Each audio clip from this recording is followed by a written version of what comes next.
Hey everybody, welcome to the podcast, the Project Investigation Collaboration brought to you by the Veritas Project. And as always, we are here with our gracious host and founder of the Veritas Project, Robert Curtis. Hello. And I am lead investigator Todd Boyer. And welcome everybody. Yeah, welcome in. Welcome. So, we were going to talk ghosts this week. Yeah. And I came across a video and did a little digging into it and sent it to Bob, and Bob's like, yeah, let's do that. Yeah. So that's where we are. Local news. We got anything going on local news? Yeah, I discovered that the farm, owning a farm gives you license to things that you shouldn't be able to buy. Oh, really? Nice. I bought the restricted weed killer to kill some weeds over at the farm. Oh, wow. And realized that it probably needs to have a lot of safety equipment to spray that stuff that I didn't have. Right. Because I just mixed it up with a little pump sprayer and then went around and sprayed the weeds. And after about 5 minutes of that, I was like, no, this stuff is... That's the real legit stuff. Just the smell coming off of it is probably toxic, I would think. It was bad. So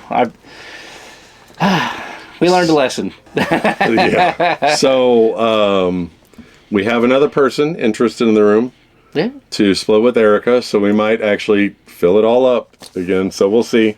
We've been getting that person, and then we've been losing people. So let's see what else is going on in local news. Rain. Good news on the Veritas Project home front. Yeah. We are close to 10,000 subscribers. Yeah. We are at like 946, 947, something like that. 948. I think, yeah. Like, we're going up literally, like, I'm saying like a lot. We're going up 50 new subscribers a day easily, sometimes 100. And it's just wild. Why did the camera get fuzzy? I held my hand up. Yeah, because it was focused on it. It focused real short for a second. But yeah, so we are almost at 10K, which Bob and I, that was our original milestone for us. That was like, if we hit 10K, we've made it. Right. So, and here we are. We're like, we're close. Thinking, we're so close that we may be able to hit 10K by the time Bob goes live on Monday. Yeah. So we're hoping we could have our own little celebration there. But, yep, I mean, we're going to do a shot if we hit. We'll break out the sextant. Yep. We're going to break out some good stuff. That was, and we said that, like a year ago. Oh, yeah. That we said that if we hit 10K, we're gonna do a shot and break that out. Let's see, anything else in local news? I'm trying to think. I can't think of anything. No. So, no. Okay. Well, on with the podcast, I guess. Love it, Bob. I love the kitties, the cowboy kitties going on. Bobby, you have the best wardrobe. Beep, beep. So, like I said, we were going to talk ghosts this week. Yep. And then I saw this video, and I did a dive into it, and had AI pull us up some information on it. And it is a story that happened in the early 1930s. Yep. A couple of guys that we'll get into here discovered a cave in Death Valley that they found the remains of giants. Now, if you go back to our giant podcast, it was all right, but it didn't cover the things that I wanted it to cover. Yeah. Like it didn't cover the giants as a civilization like we really wanted it to. Right. But they found mummified remains of giants and animals and all kinds of stuff in this cave. And air conditioning. There's a whole lot of conspiracy and everything, even that goes along with the story. Not just the conspiracy, the whole story itself. There's conspiracy wrapped up in the story itself. Yeah. So, we begin in 1930, but the first major exposure came in 1934 at the Los Angeles Times article. Okay, so our central figures are F. Bruce Russell and Dr. Daniel S. Bovey, and they claim to have discovered an underground city in Death Valley. And they said they explored this for days, and actually the first time they explored it for days, but they actually explored it for years, right? That's why we don't get the article until 34. Right. Okay. So Russell allegedly fell into a shaft while prospecting, and he found rooms with strange carvings, artifacts. Later expeditions supposedly entered deeper chambers. Reports include strange architecture, rooms the size of cathedrals. The initial reaction was one of wonder and disbelief, obviously. Yeah. But no physical evidence was ever made public. Right. So when he fell down in there, right, Russell and Bovey claimed to find mummified giants, and their estimated heights were between, this says 8 to 9, the original article says 8 to 10 feet tall. So we're talking about the original giant civilization that we've heard so many things about, like David and Goliath. The pre-flood civilization that lived here. So they're not ancestors of Americans, per se. They're just giants that used to live on this land before the Younger Dryas. And they talk about, the story of David and Goliath. They say, Goliath was just a giant of a man. I believe he was a literal giant. Right. From the giant civilization. It was a holdover. Right. So, but yeah, so they said they found mummies. They were preserved in stone crypts, and there was a bunch of them. Some of them had ornate jewelry and robes. Now, their facial features were described as non-native and elongated, and they were speculated to be pre-human or hybrid origin. Their skull shapes were allegedly cone-like, and claimed mummies were seated as if in ceremonial positions. Reactions ranged from awe to skepticism, and these descriptions helped fuel the giant human conspiracy theories. So that's where that original conspiracy theory came about of the giant humans. He said they were found in stone crypts. Yeah. But then he said they were seated around, like they were performing a ritual or something. And what I read was he found them around, not in the crypts. I know, that's weird that the news article said that. Right. Well, they're coneheads, like Dan Aykroyd. So the city was a network of tunnels and chambers, and some of the rooms were reportedly over 400 feet in length. The walls were decorated with unknown hieroglyphics, and the architecture appeared advanced for its time, and it claims to have had a ventilation system. Right. Which obviously would be needed if they're, completely underground and in Death Valley. Right. And it was because of the fact that it was in Death Valley, these mummies were completely dried and preserved. Right. Like mummy jerky. I guess. Right. The mummy dust. A little tough to chew. Now said to contain altars, thrones, and statues.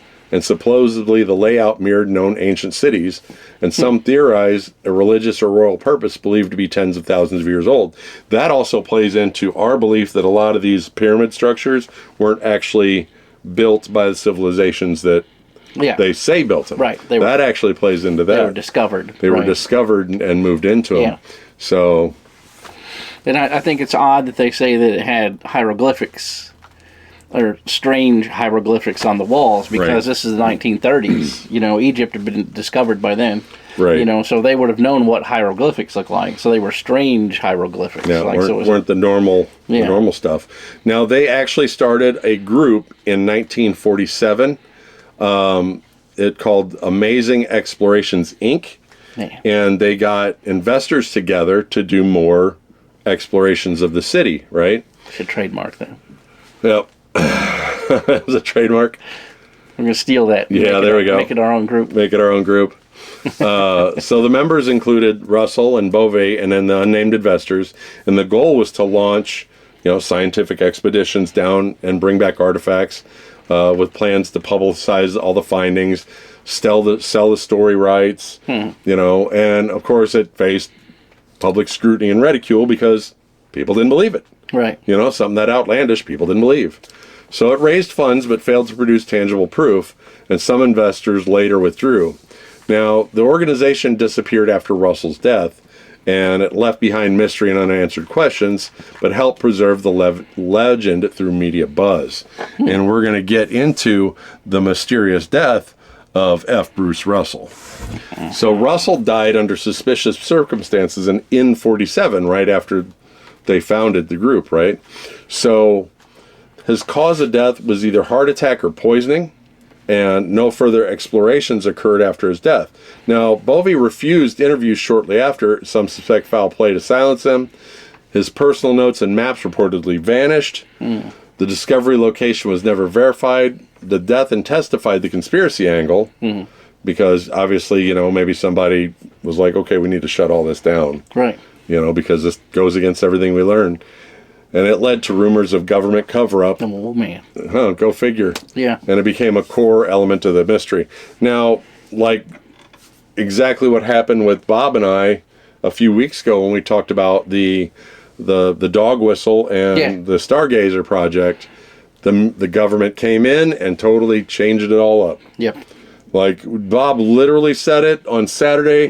Yep. By Monday morning, it was Monday morning, the government had already stepped in. They had already changed their what do you call it? Their business plan. They were no longer ambassadors to the universe. Now they're in they were the blowing up the universe theory. The repo man. Yeah. They're coming to steal UFOs. So once again, we go to the Smithsonian, Yeah. which we've named many times in many of these theories. They're the villains in a lot of our stories. Yes, they are. Who knows what they have stored under the Smithsonian? You know, Any manner of things. That's usually whenever I go down the rabbit hole of some amazing thing that was discovered. And then it was put on exhibition in the Smithsonian where there's a bunch of photographs of it, and then it's never found again. It's never found again. The photographs disappear. Yeah. The artifacts themselves disappear. It just, poof, goes away. Yeah. Oh, that's not real. You never went to see that when you were 7 years old? The Tennessee pyramid that they uncovered while they were building that dam. Yeah, the dam. Yeah, all of those artifacts were sent to the Smithsonian for display, and poof, they're gone. Disappeared. All of it disappeared. No, Timmy, there was no cornucopia on the Fruit of the Loom's underpants. Yeah, right. All of the megalithic structures from the Grand Canyon, all of those artifacts went to the Smithsonian. Well, and then there's still large parts of the Grand Canyon that are off limits. They won't let people go there because I believe there's ruins and stuff in the Grand Canyon. Oh, yeah. So that's a big thing, you know, them covering that stuff up, man. It's wild what they don't want us to know. Yeah. It blows my mind. The Smithsonian is a villain in a lot of the stories. Right. They're the bad guys. And obviously, you know, they claimed the agents, you know, confiscated everything that they had. Yeah. And the remains. Yeah. So even if you go back and find it now, all the giant mummies are gone, but we still get the stories across America, you know, of giant mummies and things. No official records, obviously, of the recoveries exist. Go figure. And belief in a global cover of ancient history, which we just talked about. Right. You know, in theory, the evidence challenges mainstream evolution, and some whistleblowers have made anonymous claims. No photos, no documents, or proof of any kind has ever surfaced, and critics say it's a product of Cold War paranoia, and still a central idea in alternative history circles. And Bob and I have discussed many times on here that we believe that civilization rose and fell many times before where we're at now. Yeah, and I think we're coming up on one of those periods now where the poles are going to shift, and when the poles shift, then they have already been moving. Yeah, a lot. If you guys haven't gone down that rabbit hole, oh man, please go look up the magnetic pole shifts in recent years, because north ain't north no more, people. In recent days, it's moving fast. Is it? Yeah, I haven't seen it recent days, but recent months, I know it's moved several hundred miles. So it's moving quick, and there's only a matter of time before the global shield, the magnetic shield around the Earth, moves with the poles. So when the poles flip, then there's going to be a time where that plasma shield isn't strong enough. Yeah. Yep. Then all that radiation, all that plasma from the sun is going to scorch wherever it hits. Well, and I just saw something recently about someone said there's a minimum.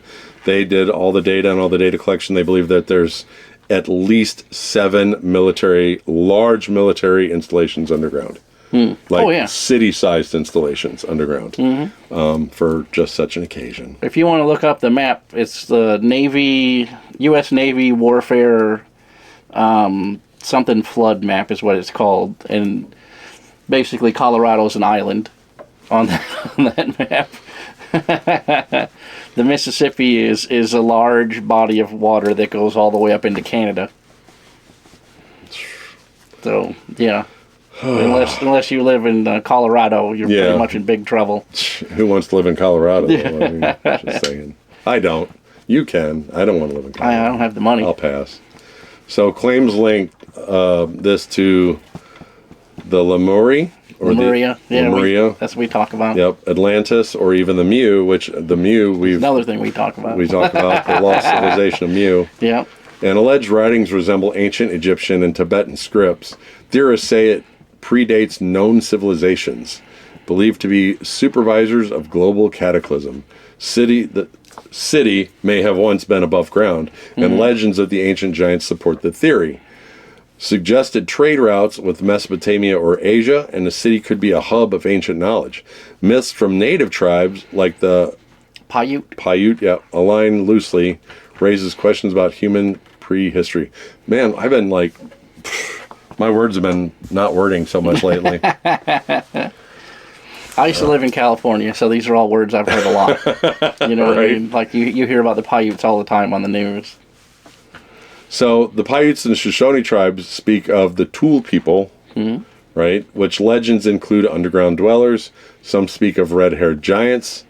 Native myths describe subterranean battles. Stories of doors in the mountains or spirit holes were called. Oral history is often dismissed by early anthropologists that some parallel to Russell's claims. Right? Tribal elders have occasionally referenced forbidden zones, like there be dragons. Right. Mythology includes sunken cities and adds cultural depth to the conspiracy. So even these ancient cultures, they're even saying, yes, these giants existed in this area and whatnot. So right, Native American tribes from that region speak of these people. So when he discovered them, then all that lines up. Like, oh, okay, there really was something there. Right. So in the 1930s and 40s, there was a huge obsession with the lost worlds in America. With Mu and Atlantis and all those that we all talk about. Tartaria. And of course there were pulp fiction, radio dramas and films that explore similar ideas. So, I mean, legit like 1940s podcast, basically. Right. Newspaper articles, mysterious discoveries, mysterious airships, wild men, ancient cities. This was all a lot of what took place in the 40s. Yeah. And Russell's story fit right in there.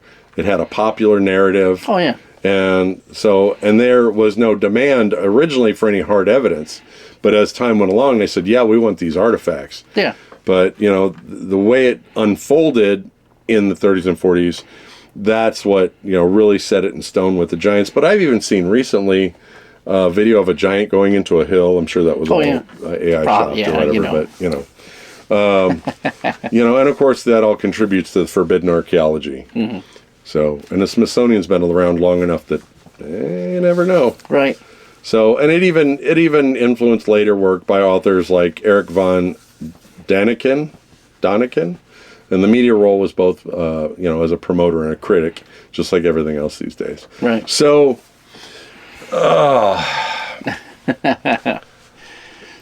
Yep, goes to some of my favorite stuff. And now let's go to the UFO connection. Yeah. Right?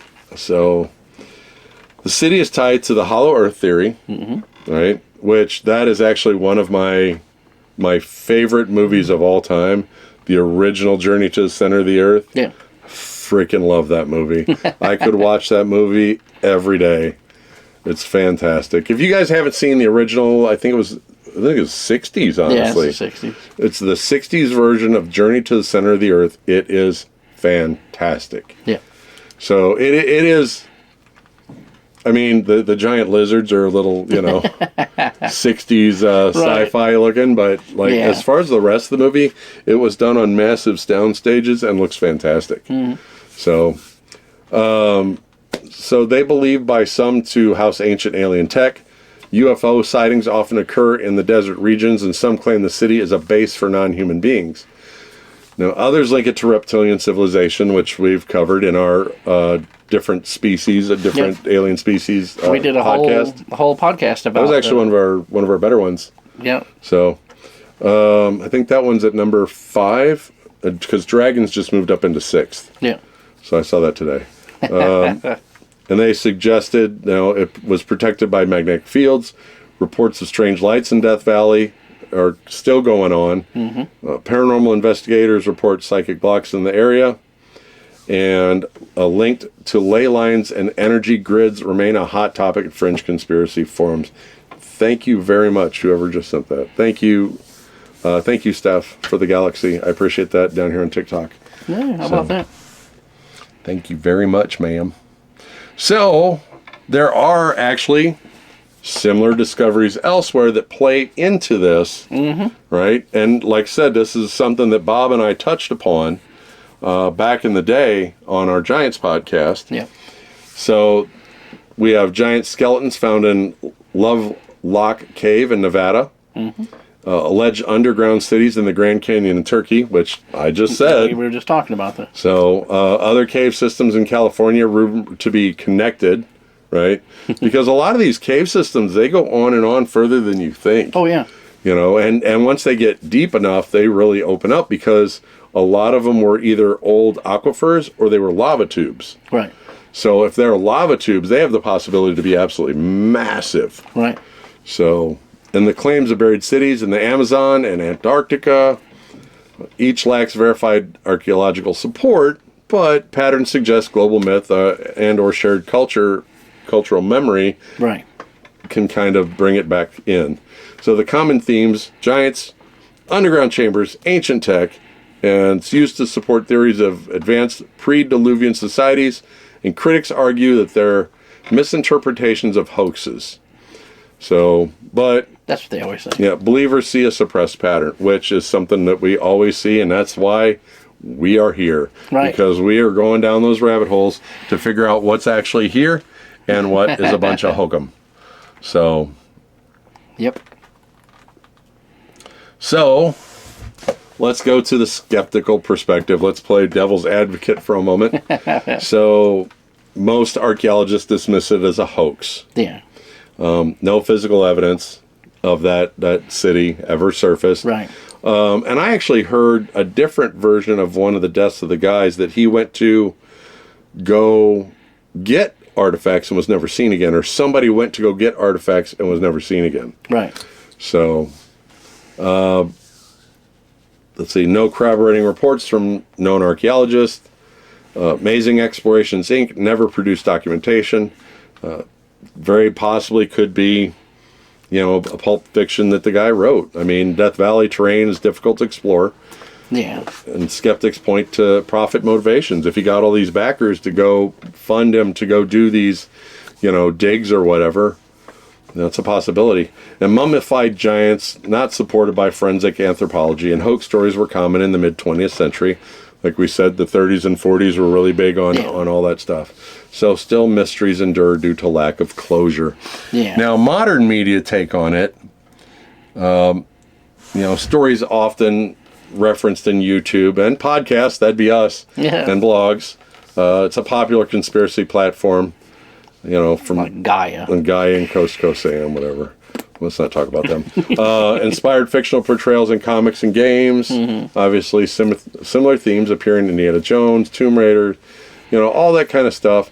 It's basically, the giants and the ancient civilizations are basically everywhere. They're in the movies, they're in the newspapers, they're in video games and everything else. So that plays along into it, but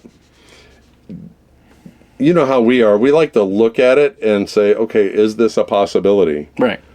And once again, when you've got ancient cultures saying, hey, these red-haired giants lived in our mountains. Right. They used to come out of a a hole. Yeah. Like, at what point do you say, no, that's bullshit? You know what I mean? Like, you can say it's BS, but why? Same thing with, like, we talk about dragons. Yeah. If everybody's got it, how can you say it's not? Right. If all these cultures see the giants. So many different cultures, then you kind of have to believe it at some point,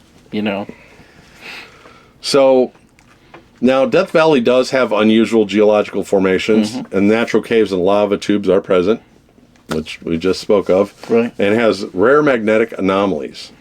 So disappearances and deaths in the region are not uncommon. Harsh conditions make exploration difficult, Right. and GPSs are often unreliable in remote areas. That one I'm not going to buy, because GPS has nothing to do. Yeah. It's totally satellite. Yeah, right. It literally you're pinging satellites. Right. So the GPS is unreliable. That's something else. That's something else. Yeah. So no confirmed underground complexes and cave systems are poorly mapped. Some formations could appear man-made, and terrain encourages myth and mystery. So, like I said, GPS, and here's the thing, like when I was on active duty, we had a GPS. This was pre-civilian GPS. It was called a plugger. And it was about 10 inches tall and about 4 inches wide, maybe 5 inches wide, and about 2.5 inches thick. And that thing, it would tell you, put the antenna up, and it would tell you how many satellites you're pinging. Yeah. So that's how GPS works. You ping a satellite, and it calculates the time that your ping goes to the satellite and comes back to you. Right. And you'll ping multiple satellites, right? Right. So that way, all they need is 3 for a triangulation. But you'll pick up 10, 12, 15 satellites to get the good triangulation that we get today. Yeah. So. Yeah.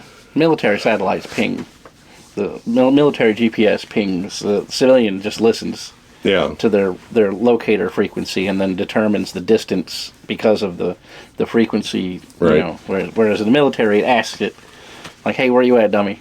Right. I'm at 2774, and then it does that. But civilian GPS, the little satellite would melt by now if it was getting pinged by everybody's car and watch and everything else.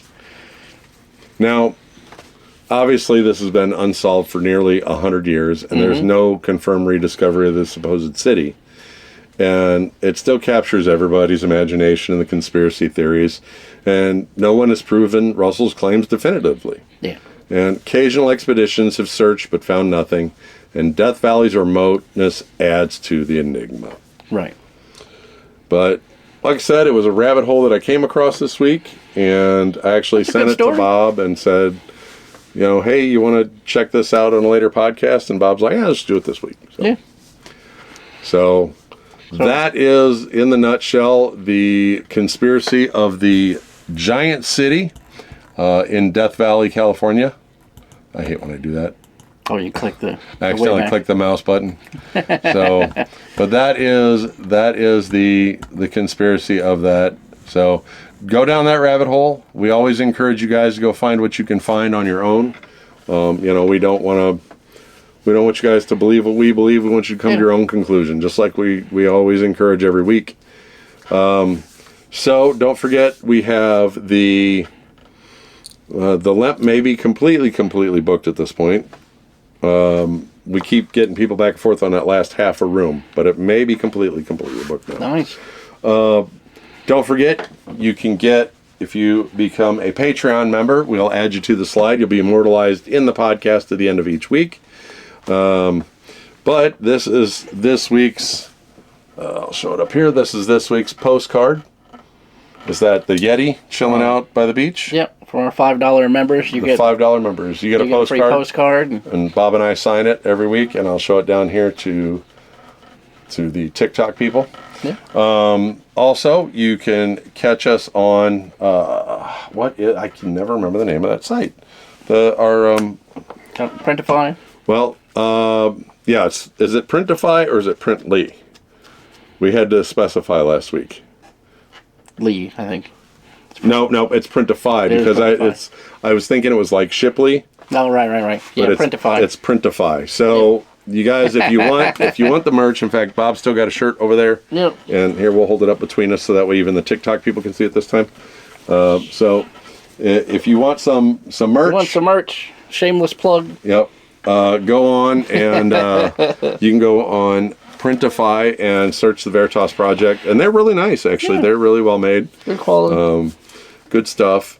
There will be special ones for the The postcards are on the shirts. Yeah, the postcards are on the shirts. There will be special ones made for the Lemp Mansion. So if you are one of the people going to the Lemp Mansion, then you will be able to buy a special shirt. Yep. We have a special giveaway for the Lemp Mansion. And don't forget, guys, we're still giving away this leather bag with the ghost hunting starter kit inside. Send us your ghost story or your Bigfoot story or any really weird story that happened to you. Give us a bunch of detail. You don't have to tell, we don't have to tell anybody your name.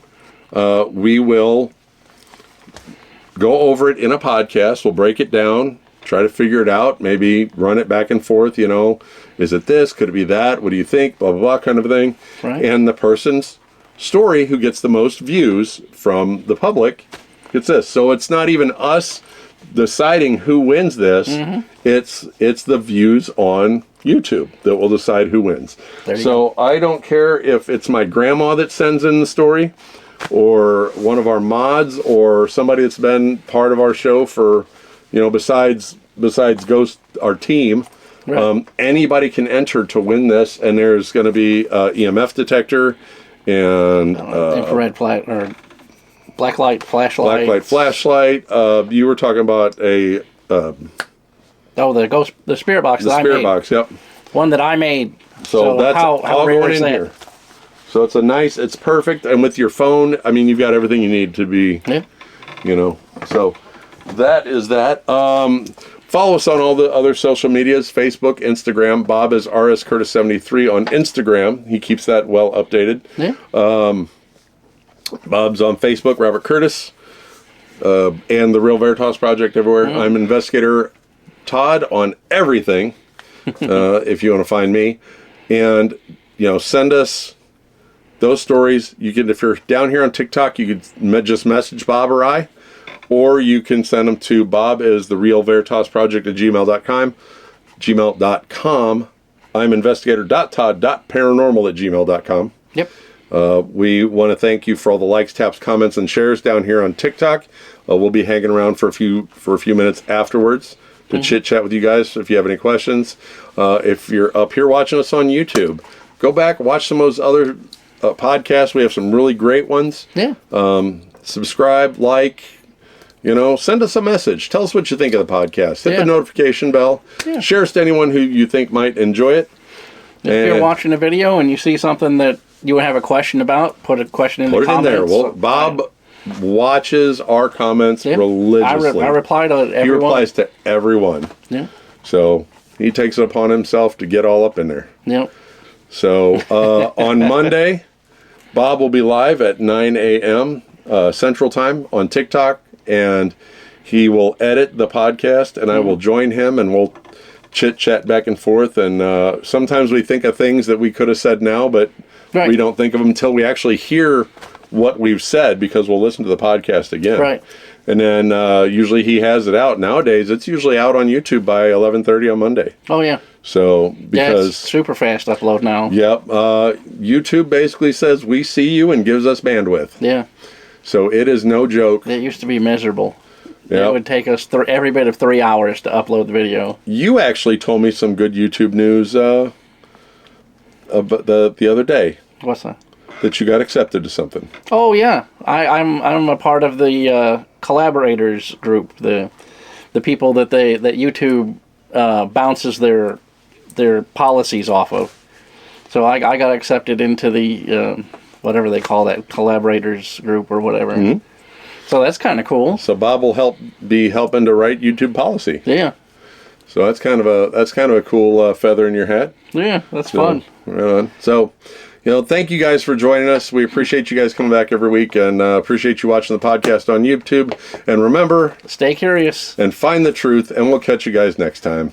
Bye, everybody. See ya.